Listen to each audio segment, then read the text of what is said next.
Okay. Yes. Sheriff Wheeler.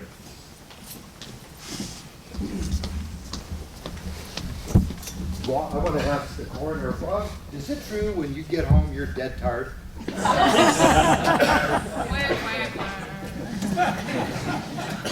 So anyway, I'm sorry, that was really bad. I just want to say a couple things. Last week was Telecommunication Appreciation Week nationwide, and thank you all. We had so many people come up and adopt and give gifts and candy and food to the 911 dispatchers and all those working in there, and it was just a great week. They are so appreciative. I am too, and thank you for remembering them and making them all fat and helping me keep my girlish figure, because I did go in and steal a few things.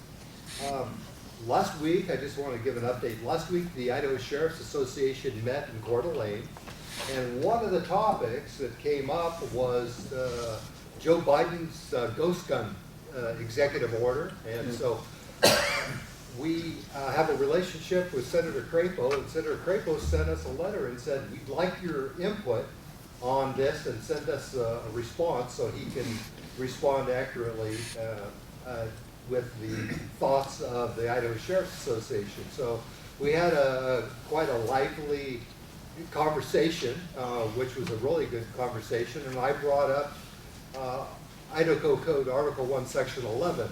And if you're not familiar with it, I just want to read it. It's really short.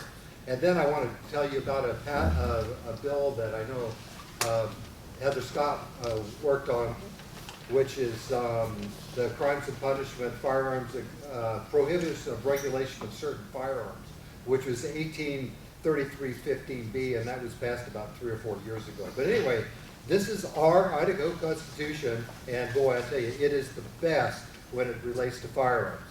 To keep and bear arms. The people have the right to keep and bear arms, which right shall not be abridged, but this provision shall not prevent the passage of laws to govern the carrying of weapons concealed on the person, or prevent passage of legislating providing minimum sentences for crimes committed while in possession of a firearm, nor prevent the passage of legislating providing penalties for possession of firearms by a convicted felon, nor prevent the passage of any legislation punishing the use of firearms. And this is the great thing. No law shall impose licensure, registration, or special taxation on the ownership or possession of firearms or ammunition, nor shall any law permit the confiscation of firearms except those actually used in the commission of a felony. So the Bonner County Sheriff and his deputies do not confiscate weapons unless there's a court order or that weapon is used in the commission of a crime. So remember, several years ago, we were really concerned about firearms confiscation, and also bills and executive orders passed by the president. And one that, even though I love Trump, he cited executive order outlining bump stops. That was an executive order that is not enforceable in the state of Idaho because it violates Article 1, Section 11. And so no law enforcement officer, local one, enforces federal law or federal code or executive order. But I just want to share with you the protection that law enforcement officers have because of this bill that was passed by the legislature. And it just says here, other than compliance with the order of the court, any official, agent, or employee of the Idaho government entity who knowingly and willfully orders an official, agent, employee of the Idaho government entity to enforce an executive order, agency order, treaty, law, rule, or regulation of the United States government as provided of this section upon a firearm accessory, okay, remember that, firearm component, remember that, or ammunition shall on the first violation be liable for a civil penalty not to exceed $1,000, and on the second violation it's a misdemeanor. And in section 2 of this, it says no federal executive order, agency order, treaty, statute, rule, or regulation issued and enacted effective this date. So anything passed after that date is not enforceable in Idaho, and the governor entities, Sheriff's Office, Police Department, Idaho State Police, are prohibited from using any personnel funds or any resources to enforce, administer, or support the enactment of any executive order, agency, treaty, blah, blah, blah. And this is the definition of a component, firearm component. It means a component for making firearms, a component for making ammunition, loading materials and equipment, machinery, design plans, software, and tools for manufacturing firearms and their ammunition. If you buy it 80% lower, you have the right, based on our Constitution, to manufacture and finish that lower, and you're not required to report that to the federal government or the Sheriff's Office. So we had a great conversation. We sent Senator Crapo a letter. Again, it was unanimously voted by all those there that we will not enforce any executive order. We will support our Constitution, and we will support this legislation that was passed. And I asked a question, and there was, I think 7, so there was about 37 sheriffs, and I said, all of you sheriffs, raise your hand the last time you confiscated a ghost gun that was used in the commission of a crime. And I stood there, and not one hand was raised. It's not a lower crime. It's not a ghost gun crime. We have a problem with people taking firearms and shooting people. It's not a firearm problem. So I just want to let you know, you guys are safe in Idaho. The sheriffs are united.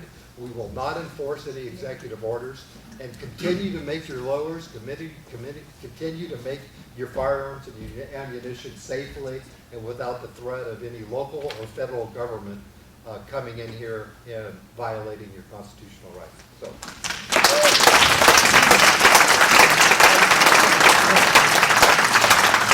Idaho Code 1830, 3115, B as in boy. 3115. B as in boy, yeah. 33. 3315B. Thank you. Yep. Good, Jane. Can you speak for the local city police and the state patrol as well? Do they have to abide by the Idaho Constitution, or can they support federal law? Well, they can't. I mean, they can be charged with a $1,000 fine if they assist them, and if they do it a second time, they could spend 6 months in my jail. So yes. Call you.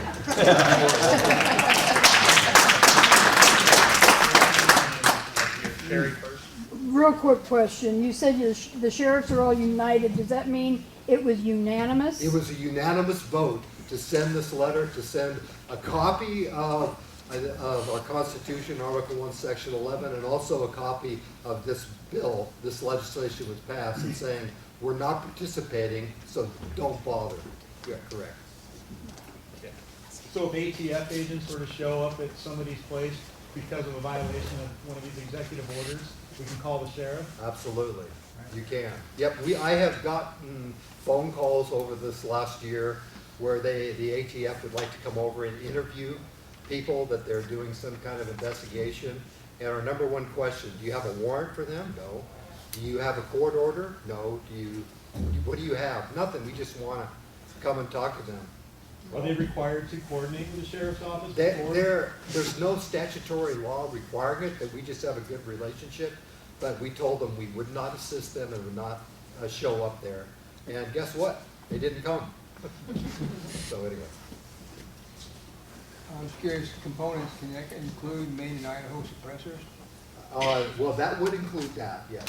So Don't Maine take and them out Idaho of the state. is legal? They're illegal, but just don't take them out of the state or sell them, because that's illegal. So you're saying you can make a suppressor, but if you sell it inside the state to another Idaho resident, it's illegal? Sell it to anyone, yeah, or Okay. or leave the state of Right, Idaho. leaving, with it. yeah, crossing the state line. Steve. So, other states have similar laws on the books. I believe Indiana, it's another I state, and there were two gentlemen who were vets who made suppressors in their state that had the same law that said if it's made in Idaho or made in your state, stamp that. Right. Everything else, they were stupid enough to put it on Kansas. Facebook. The ATF came in, arrested them, they have federal crime. Is there any protection for an Idaho citizen who does end up getting federally arrested?